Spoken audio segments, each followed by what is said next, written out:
Good morning guys, good afternoon, good evening, welcome to my YouTube channel. So as you can see, ito po yung old compost ko. Nilagyan ko lang po siya ng sekay, pasensya na kayo, alkali, mix po siya ng parang parang pampataba ng lupa. Yan.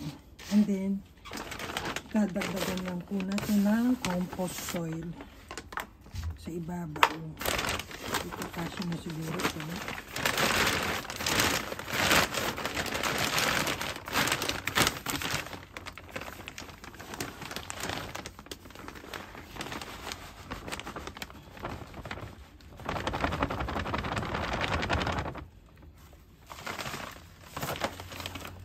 Baka may magtatanong bakit hindi ko tinatapon yung lumang lupa.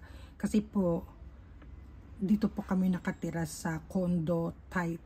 Kaya, ang hirap magtapon ng lupa. Kaya, hanggat maaari, hindi nire-recycle ko na lang siya.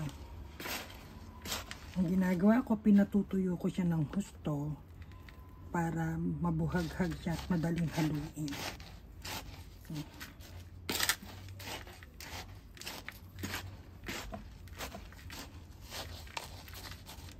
So, ito po ang itatanim ko dito, yung aking talong. Nabili ko lang po siya ng 217 kasama na yung tax. Ayan.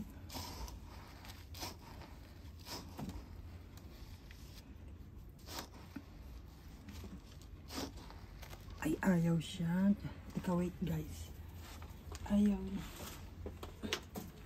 Masyadong buhaghag yung lupa. Hindi ko maibabaon ng husto yung bawasan muna natin.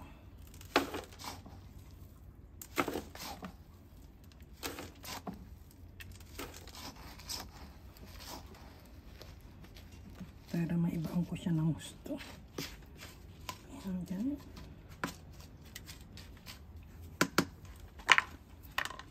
Balik natin ito.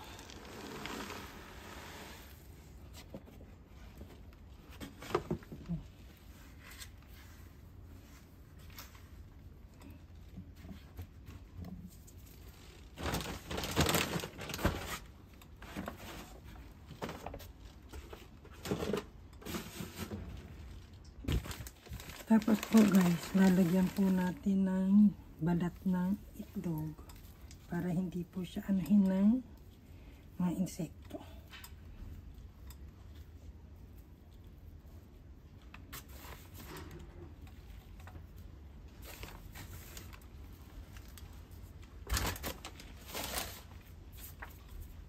And then, diligyan na po natin siya. Dahan-dahan lang po guys ang pagdidilig kasi tuyong-tuyo yung lupa. Kita nyo, ang dali niyang ma-absorb kasi nga tuyong-tuyo yung lupa.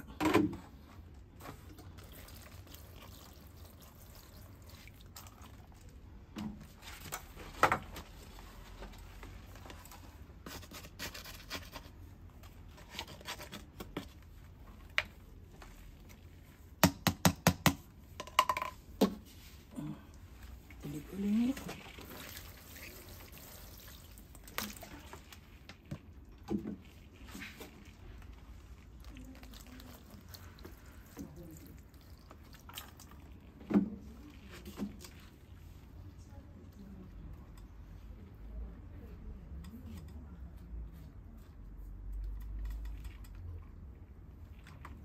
Hintayin natin bumaba yung tubig doon. Ayun, okay na.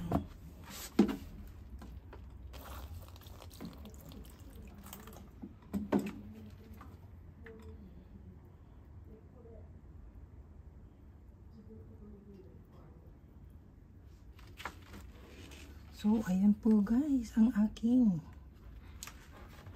nag-iisang talong. Medyo madilaw na yung ano niya dito.